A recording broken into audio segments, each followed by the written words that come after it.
안녕하세요. 돈을 공부하는 남자 수페TV의 수페입니다. 이번 주는 정말 흥미진진했는데요. S&P 500과 나스닥이 또 신고가를 경신했죠. 끝없이 오르는 미국 증시입니다. 더 흥미로운 건 투자 대가들의 행보였죠. 워런 버핏은 유나이티드 헬스를 신규 매수했습니다. 드러큰 밀러랑 캠 피셔는 대체 뭘 샀길래 화제가 되고 있는 걸까요? 오늘은 이번 주 증시 현황과 함께 투자 대가 3인방의 최신 포트를 완벽히 뜯어보겠습니다. 끝까지 시청하시고 현명한 투자에 도움되시기 바랍니다. 시작 전에 이런 영상을 계속 받아보고 싶으시다면 구독과 좋아요 그리고 따뜻한 댓글 부탁드립니다. 여러분의 관심이 저를 행복하게 합니다. 감사합니다. 이번 주 미국 4대 지수를 먼저 볼게요. 다우존스는 1.7% 상승했고 S&P 500은 1% 올랐습니다. 나스닥은 0.5% 상승에 그쳤는데요. 장기채권은 1% 하락했습니다. 흥미로운 건 나스닥이 상대적으로 부진했다는 점이죠. 유나이티드 헬스 상승으로 인해서 가치주가 힘을 받는 한 주였습니다. 이번 주 미국 증시 현황을 보면요. 빨간색보다 초록색이 많죠. 상승한 기업이 더 많았습니다. 10% 이상 변동성을 보이고 있는 기업을 살펴보면요. 우선 인텔이 오랜만에 급등이 나왔습니다. 23%나 올랐는데요.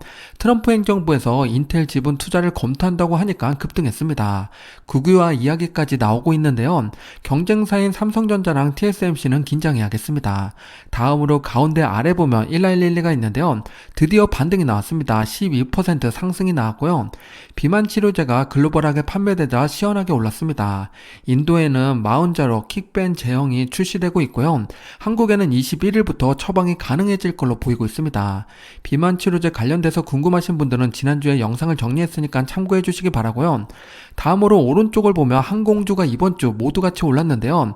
델타항공 12%, 유나이티드 항공은 13% 상승했습니다. 항공료가 한 달 만에 4% 오르자 실적이 좋아질 거라고 바람이 불어왔습니다. 인플레이션 덕분에 항공주는 웃고 있는 거죠. 반대로 크게 하락한 기업을 보게 되면요. 어프라이드 머트리얼즈가 12.5% 큰 폭으로 하락이 나왔습니다. 실적은 좋았는데 전망이 좋지 않자 실망한 투자자들이 떠나는 모습입니다. 전체적으로 보면요. 섹터 로테이션이 활발히 일어났던 한 주였습니다. ETF 바로미터를 보겠습니다. 왼쪽 섹터를 먼저 보면요. 신고가를 경신한 섹터가 두 개가 나왔습니다. 정보기술이랑 커뮤니케이션이었고요. 가장 크게 오른 섹터는 헬스케어입니다. 3.8% 올랐는데요. 그동안 문제였던 유나이티드 헬스가 만회하는 모습을 보여주고 있습니다. 가운데로 넘어와서 가치랑 성장주를 보게 되면요. 중형 가치주가 1.2% 상승하면서 최고점 대비 하락률 3.8% 나왔습니다. 성장주가 쉬어가는 동안에 부진했던 가치주가 따라가는 모습입니다. 바로 아래 SCHD를 보게 되면 지난주에도 이번 주에도 1.6% 상승이 나왔습니다. 야금야금 잘 올라가고 있고요. 오른쪽 위에 성장 ETF를 보면요. AIQ가 신고가를 경신했고 반도체는 2% 상승이 나왔습니다. 바로 아래 혁신을 보게 되면 ARKK가 1.5% 오르면서 상승을 계속 이어가고 있고요. 결국 AI는 여전히 강세를 보이고 있습니다. 다른 테마들은 선별적으로 상승하는 모습을 보여주고 있으니까 투자에 참고하시기 바랍니다. 최고점 대비 하락률 기업편을 보겠습니다. 왼쪽에 있는 빅테크를 먼저 보면요. 신고가를 경신한 기업이 3개나 나왔습니다. 엔비디아, 메타, 브로드컴이 있고요. 상승폭이 큰 기업을 보게 되면 아마존이 있습니다. 3.5% 오르는 모습이고 이제 고점 대비 하락률이 4.7%밖에 남지 않았습니다. 오른쪽으로 넘어와서 고배당 기업들을 보게 되면요. 알트리아는 지난주에 이어서 이번 주에도 신고가를 경신했고요. UNH가 8.4% 오르면서 최고점 대비 하락률 51.8%까지 올라왔습니다. 조만간 50% 이내로 들어올 것 같죠? 힘내봐야겠습니다. 주가와 환율을 함께 놓고 볼게요. S&P 500이 1% 상승했고 환율이 0.1% 하락했는데요. 결과적으로는 0.9% 오르는 한 주였습니다. 환율은 이번 주에 2원 하락하면서 횡보하는 모습을 보여주고 있죠. 미국 기준금리 변화에 따라서 환율도 영향을 받을 테니까 지켜봐야겠습니다. 해외 종목 매매 현황을 보겠습니다. 왼쪽 매수 탑10을 먼저 보면요. 1위는 팔란티어가 차지했습니다. 1732억 원의 순매수가 들어왔는데요. 이번 주 5% 하락이 나오자 매수세가 붙는 모습입니다. 그 밑에 보면 3위에 비트마인이 있는데요. 오른쪽 순매도 1위에도 비트마인이 있습니다. 단기 트레이딩이 활발했다는 뜻이죠. 매수 금액보다 매도 금액이 높은 걸로 보아서는요. 반등이 나오자 수익 실현하는 투자자가 많았다는 걸 알 수가 있습니다. 단기 투자를 잘하는 분들이 정말 많은 것 같죠? 축하드립니다. 그리고 매도 종목 아래 보다 보면 SGOV가 9위를 차지하고 있는데요. 현금성 자산을 매도해서 주식으로 옮겨가는 투자자가 늘어나고 있습니다. 순매수 1위를 차지한 팔란티어 차트를 보면 정말 대단하죠? 꾸준히 상승해 오고 있습니다. 실적 발표를 계기로 완전히 새로운 단계로 진입하고 있는데요. AI 데이터 분석 플랫폼으로서 독보적인 지위를 인정받고 있습니다. 다만 주가가 워낙 많이 올라서 신규 매수보다는 기존 보유 관리에 집중하는 게 좋겠습니다. 국내 상장된 해외 ETF 매매 현황을 보면요. 매수 탑10은 거의 대부분 미국 지수 ETF가 차지하고 있습니다. 1위와 2위 모두 다 S&P 500이 차지했는데요. 원래는 나스닥 100이 더 많은 매수가 있는데 이번에는 반대의 모습을 보여주고 있죠. 그 이유는 나스닥이 고점이라고 생각한 분들이 많다는 이야기입니다. 그리고 밑으로 내려와 보면요. 미국 배당 다우존스의 매수도 보이는데요. 반등이 나오자 매수도 붙는 모습입니다. 오른쪽 매도 탑10을 보면요. 현금성 ETF가 눈에 띄죠. 지난주에 이어서 현금이 주식으로 움직이는 모습을 보여주고 있습니다. 추가로 AI 관련된 ETF 수익 실현하는 분들도 많아지고 있는데요. 투자에 참고하시기 바랍니다. 오늘 살펴볼 투자 대가는 3명인데요. 트레이딩 천재 드러켄 밀러, 긍정 투자자 켄 피셔, 투자의 신 워런 버핏입니다. 과연 이런 어려운 상황 속에서 투자 대가들은 어떤 선택을 하고 있는지, 신규로 매수한 종목은 무엇이고 왜 샀는지 파헤쳐 보겠습니다. 먼저 워런 버핏부터 보겠습니다. 올해 은퇴를 선언했기 때문에 버핏의 선택이 더욱 주목받고 있는데요. 그동안 현금을 많이 늘렸었는데 오랜만에 매수 포지션을 잡았습니다. UNH 말고도 다른 종목도 샀는데요. 자세히 보겠습니다. 워런 버핏이 보유하고 종목은 총 42개인데요. 이번에 사고판 종목을 보면 우선 6개 종목을 매도했는데요. 그 중에서 전량 매도한 종목이 1개가 있습니다. 그리고 매수한 종목은 총 12개가 있고 이 중에 신규로 매수한 게 6개나 됩니다. 6개 중에 하나가 UNH인 거죠. 전체 자산의 비중을 보게 되면요. 2,580억 달러에서 2,600달러로 증가했습니다. 하지만 현금화한 자산이 0.78%죠. 여전히 현금을 챙기고 있는 버핏입니다. 워런 버핏의 보유 종목 탑7을 보면요. 애플, 아멕스, 뱅크 오브 아메리카, 코카콜라, 쉐브론 순입니다. 여전히 장기 투자를 계속 이어가고 있죠. 탑7 종목 중에서 추가 매수한 기업은 쉐브론입니다. 그리고 반대로 매도한 기업을 보게 되면 애플이랑 뱅크 오브 아메리카가 있죠. 분할 매도를 1년 넘게 계속 이어가고 있습니다.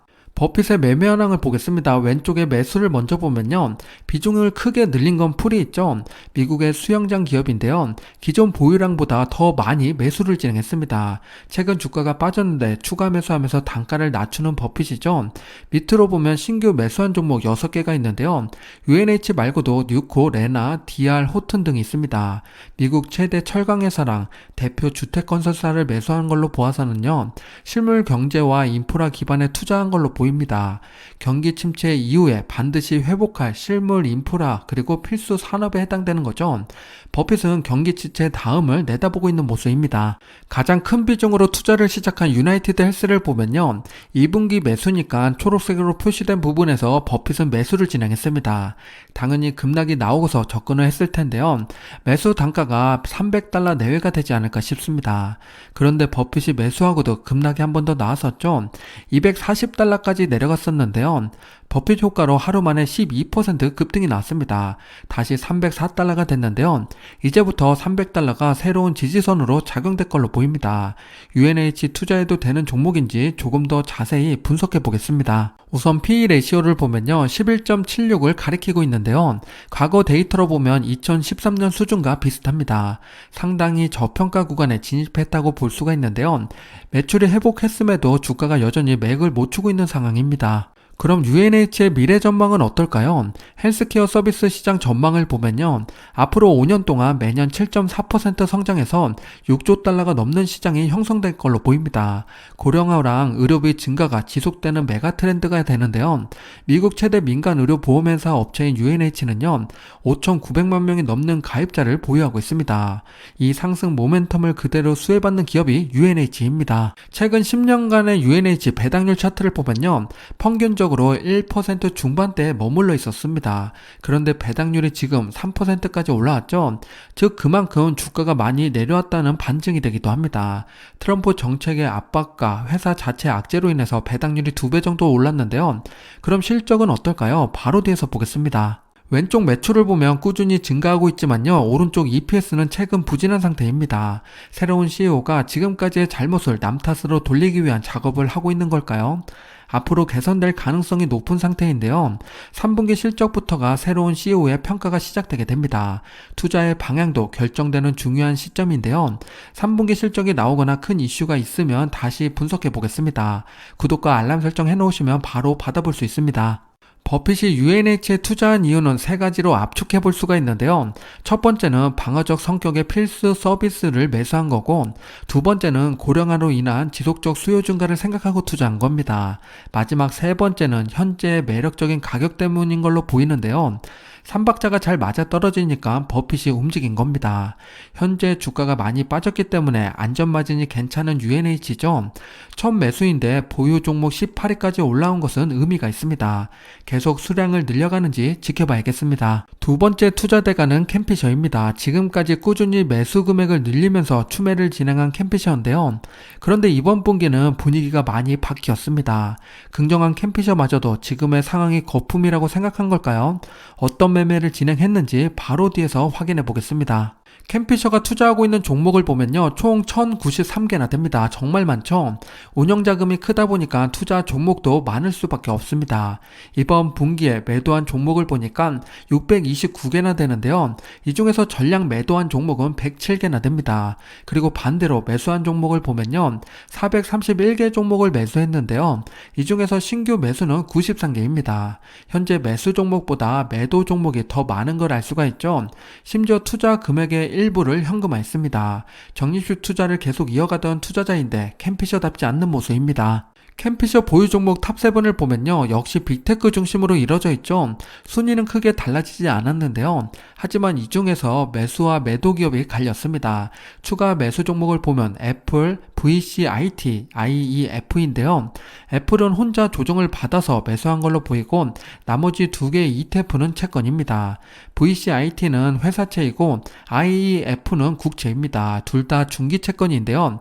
캠피셔는 채권의 비중을 늘리고 있습니다. 버핏과 다른 점은 단기채가 아니라 중기채라는 거죠. 즉 주가 하락에 따른 해지를 하겠다는 건데요. 증시가 단기간에 많이 올랐기 때문에 자산 배분을 진행하는 모습입니다. 캠피셔의 매매 현황을 보겠습니다. 보유 종목에서 상위 50개 기업의 변화를 정리한 건데요. 왼쪽 매수 탑10을 보면요, 스포티파이를 기존 보유량보다 22% 더 늘리는 모습입니다. 소니는 19% 늘렸고요. 엔터테인먼트 기업들에 대한 관심이 높아진 걸 알 수가 있습니다. 반대로 오른쪽 매도 종목을 보게 되면요, 그동안 시원하게 상승했던 기술주를 대부분 매도하는 모습입니다. 특히 오라클을 거의 절반 정도 매도했고요.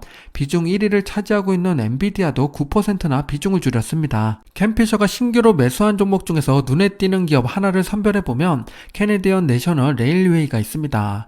캐나다의 철도 회사인데요. 캠피셔의 매수 시점을 보면요, 95에서 100달러 정도가 됩니다. 지금 주가가 93달러 수준이라 캠피셔보다 저렴한 순간일 수 있는 조건에 와 있습니다. 기업 소개를 조금 더 자세히 하면요, 캐나다 최대 화물 철도 회사로서요, 북미 전역을 잇는 2만 마일 규모의 철도망을 보유하고 있는 기업입니다. 이 회사의 강점은 강력한 가격 결정력과 높은 수익성이 있는데요, 순이익률이 30%에 달할 만큼 견고한 비즈니스 모델을 가지고 있습니다. 철도 산업은 경기 사이클에 덜 민감하고요, 장기적으로 물류 수요가 꾸준히 유지되는 방어적인 성격을 갖고 있습니다. 특히 인플레이션과 물류비 상승에 대한 환경에서 철도 운송의 경쟁력은 더욱더 부각되는데요. 캠피셔는 이런 구조적 안정성과 장기 성장성을 보고 포트폴리오에 편입한 걸로 보입니다. 실적을 체크해보면요, 매출은 43억 달러 수준으로 안정적이고요. EPS도 꾸준히 개선되고 있습니다. 북미 대륙의 물류 대동맥 역할을 하고 있는 기업인데요. 경기 회복기에는 수혜를 받을 가능성이 높습니다. 특히 트럼프의 인프라 투자 정책이 본격화되면요, 철도망 확충 수혜를 받을 수 있는 기업입니다. 마지막 세 번째 투자대가 드러켄밀러를 보겠습니다. 오늘 새벽에 포트가 공개가 됐는데요. 드러켄밀러는 그동안 공격적인 매수를 진행했었는데요. 이번에는 조금 다른 스타일의 매매를 보였습니다. 어떤 종목을 사고 팔았는지 보겠습니다. 우선 드러켄밀러가 보유한 종목을 보면요, 총 69개가 있고요. 이 중에서 이번에 매도한 종목은 36개고 매수한 종목은 48개입니다. 매도보다 매수가 더 많죠. 심지어 신규 매수가 35개 대폭 늘리는 모습인데요. 자산 비중 또한 7.97% 늘렸습니다. 현금을 아낌없이 사용하는 드러켄밀러인데요. 다들 소극적일 때 혼자 대담한 행동을 보이고 있습니다. 역시나 일반 상식을 뛰어넘는 투자자입니다. 드러켄밀러가 보유한 탑7 종목을 보면요, 우리가 잘 모르는 종목들이 많죠. 이 중에서 매수한 종목을 보면요, 제약회사인 테바랑 인스메드를 추가 매수했고요, 반도체 기업인 TSMC도 추가 매수했습니다. 반대로 매도한 기업을 보면요, 유전자 검사 기업 나테라, 항공 우주 관련 기업 우드워드, 담배회사 필립모리스를 매도했습니다.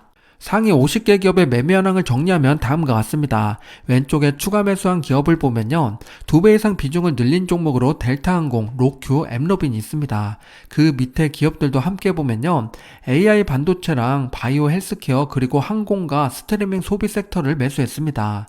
드러켄밀러 치고는 다양한 분야로 투자를 확대했고요.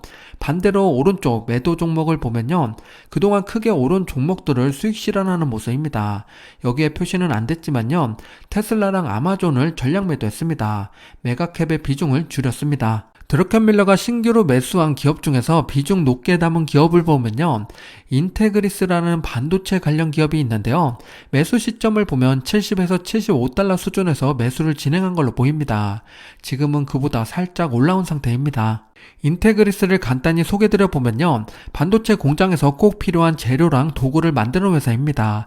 반도체는 먼지가 조금만 있어도 잘못 만들어지는데요, 인테그리스는 반도체를 깨끗하게 만들 수 있도록 도와주는 기업입니다. 특수한 화학약품, 필터, 용기 같은 걸 만들어주고 있는데요, 쉽게 말하면 반도체가 악이라면 인테그리스는 아기를 지켜주는 청결 도우미 같은 역할을 합니다. 요즘 스마트폰, 컴퓨터, AI 칩 만들 때 반도체가 많이 필요하면서요, 인테그리스 같은 회사도 함께 성장해가고 있습니다. 추가로 드러켄밀러가 신규로 매수한 종목을 정리하면 다음과 같습니다. 이 중에서 눈여겨볼 만한 포인트 3가지를 말씀드려보면요, 첫 번째는 AI 관련된 기업으로 반도체에 포커스를 맞추고 있다는 겁니다. 대표적으로 브로드컴과 인테그리스가 있겠죠. 두 번째는 지수 ETF 콜옵션을 매수한 건데요, 증시 우상향할 거라고 믿고 있는 드러켄밀러입니다. 마지막 세 번째는 소비재 쪽인데요, 버거킹이랑 헤즈브로를 매수했습니다. 그동안 소외됐던 소비재도 관심있게 지켜봐야겠습니다. 추가로 국민연금의 포트를 잠깐 공유드리면요, 이번 분기에도 전체 수량을 늘리면서 적립식 투자를 이어가고 있습니다. 그러는 와중에 매수와 매도한 종목이 조금 갈리고 있는데요, 크게 오른 팔란티어를 좀 매도하고요, 조정을 받고 있는 기업들을 매수하고 있습니다. 우량 기업으로는 넷플릭스, 아마존, 테슬라, 애플을 추가 매수했습니다. 국민연금은 투자를 참 잘하는 것 같습니다. 투자대가 3인방의 포트폴리오를 정리해서 말씀드려보면요, 드러켄밀러는 메가캡을 매도하고 AI랑 반도체 그리고 소비재까지 투자를 확대하는 모습입니다. 캠피션은 성장주를 매도하고 채권을 비롯해서 방어자산을 매수하고 있는데요, 철도회사 매수도 인플레이션을 고려한 투자가 되고 있습니다. 마지막 워런 버핏은요, 애플과 금융주를 이번 분기에도 매도 진행했고요, 하지만 이번에는 신규 매수로 6종목이나 매수했습니다. 그 중에 UNH가 가장 큰 비중으로 들어온 거죠. 저평가된 종목을 발굴해서 투자를 시작한 버핏입니다. 이들의 공통점은 모두 변화에 적극적으로 대응하고 있다는 겁니다. 기존 포트폴리오에 안주하지 않고 시장 환경 변화에 맞춰서 적극적으로 조정하고 있습니다. 우리도 이런 유연함을 배워야겠습니다. 다음 주 배당 기업을 체크해 보겠습니다. 8월 18일부터 29일까지인데요. 쉐보론, 로스, 마이크로소프트, 암젠, 존슨앤존슨이 있습니다. 배당 투자자분들은 미리 체크해 두시기 바랍니다. 다음 주 주요 일정으로는 팔로알토, 홈디포, 타겟, 로스, 월마트 등의 실적 발표가 예정되어 있고요. 특히 FOMC 회의록도 주목해야 될 이벤트입니다. 연준의 향후 정책 방향을 가늠해 볼 수 있게 됩니다. 마지막으로 찰리 먼거의 명언을 공유드리며 마무리 짓겠습니다. 투자에서 가장 중요한 것은 변화하는 세상에서 어떤 것이 변화하지 않는지 아는 것이다. 오늘 본 투자 대가들처럼 변화에 적응하되 자신만의 투자 원칙을 꾸준히 지켜가면 좋겠습니다. 이번 주 브리핑이 투자 판단에 도움되셨길 바랍니다. 구독과 좋아요 부탁드리고요. 다음 주에 더 좋은 컨텐츠로 찾아뵙겠습니다. 지금까지 수페였습니다. 즐거운 주말 되세요.